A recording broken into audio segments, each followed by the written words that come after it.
Hello students, welcome in SST class. Today is chapter 2 in economics federalism.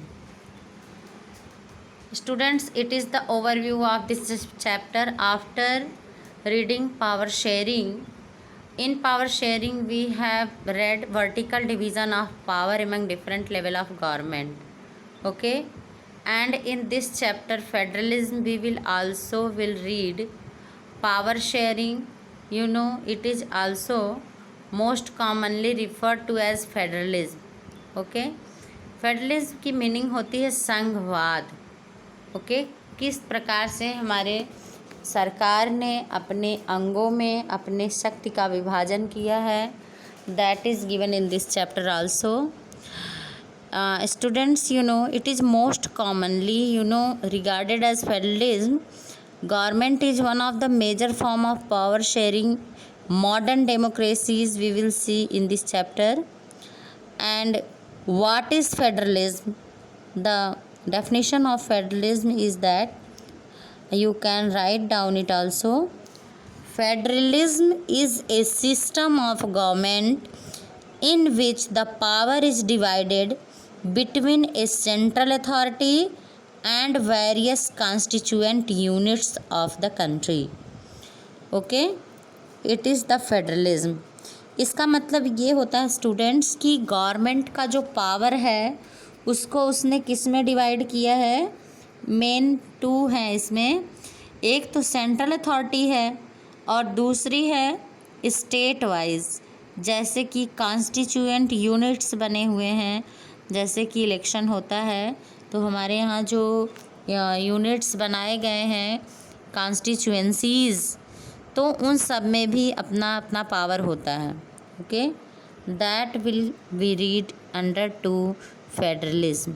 Okay, so students, let's start the chapter. In power sharing we have seen about the Belgium and Sri Lanka, how power shared among them, and you have seen also about the central government and state government, 2 tier of government and 3 tier of government. Students, India में 3 tyre of government है. एक central authority है, उसके बाद central के बाद state authority है और स्टेट के बाद लोकल गवर्नमेंट है. ओके, हमारे यहाँ डेमोक्रेसी है इंडिया में.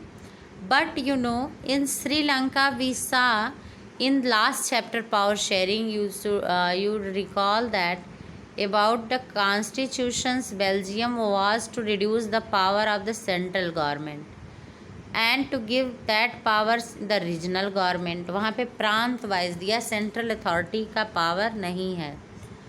तो it is the different types of federalism and division of power. And regional governments exist in Belgium even earlier.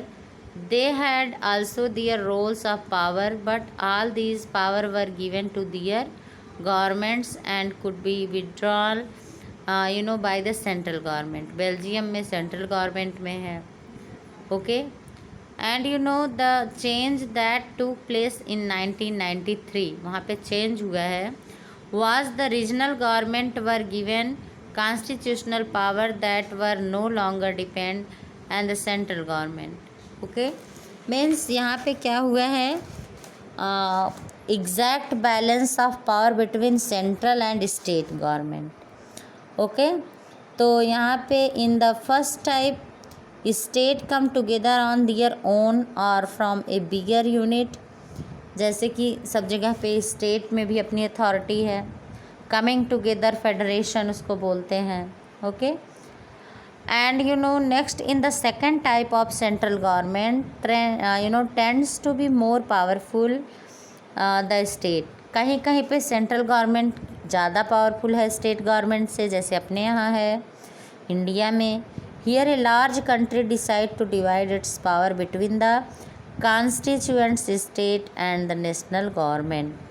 जैसे कि हमारे यहाँ इंडिया है, स्पेन है, Belgium are example of holding together federation.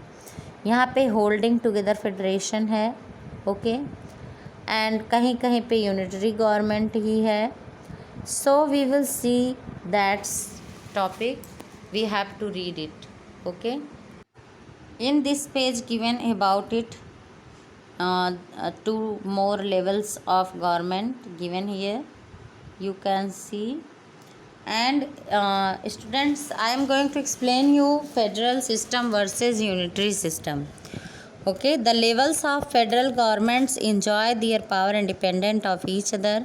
In this sense, federation are contrasted with unitary government. Under the unitary system, either there is only one level of government. जैसे unitary system है तो वहाँ पे एक ही government है. Okay, and there is only one level of government or subunits are subordinate of the central government, and the central government can pass order to the provincial or local governments. In the federal system, the central government cannot pass the order to the state governments to do something. The state government has power of its own for which it is not answerable to the central government, but both the government are separately answerable to the people. इसका मतलब ये है कि जैसे अगर central government central authority है तो वो जो है यूनिटरी सिस्टम में लोकल गवर्नमेंट तक अपना ऑर्डर दे सकती है, कुछ भी काम करवा सकती है. ठीक है, लेकिन जो स्टेट गवर्नमेंट है, अगर कहीं पे टू टायर ऑफ गवर्नमेंट है तो स्टेट गवर्नमेंट का अपना अलग पावर होता है. तो सेंट्रल अथॉरिटी का जो ऑर्डर है उसको वो पास करेंगे, लेकिन स्टेट गवर्नमेंट को भी अथॉरिटी है, वो कोई भी रूल्स रेगुलेशन बना करके अपने एरिया में अपने पावर को शो कर सकते हैं. Okay, but means state government can not give the order to central government. वो स्टेट गवर्नमेंट जो है वो सेंट्रल गवर्नमेंट को कोई ऑर्डर नहीं कर सकता है. ओके, लेकिन सेंट्रल गवर्नमेंट स्टेट गवर्नमेंट को कर सकती है.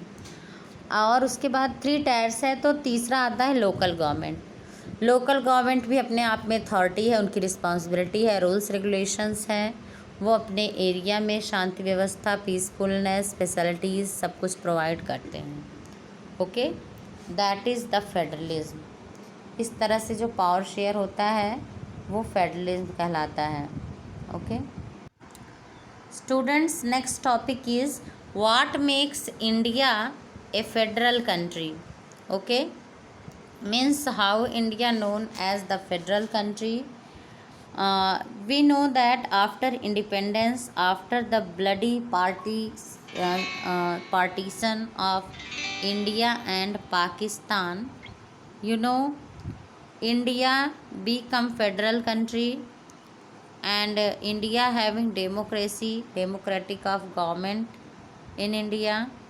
We have whatever we are following. India emerged independent, 2 tier of system government. पहली बार जब भारत का विभाजन हुआ आफ्टर इंडिपेंडेंस तो यहाँ पे 2 टायर सिस्टम ऑफ गवर्नमेंट हुआ. Constitution originally provided 2 tier system, the union government और central government, and second the state government.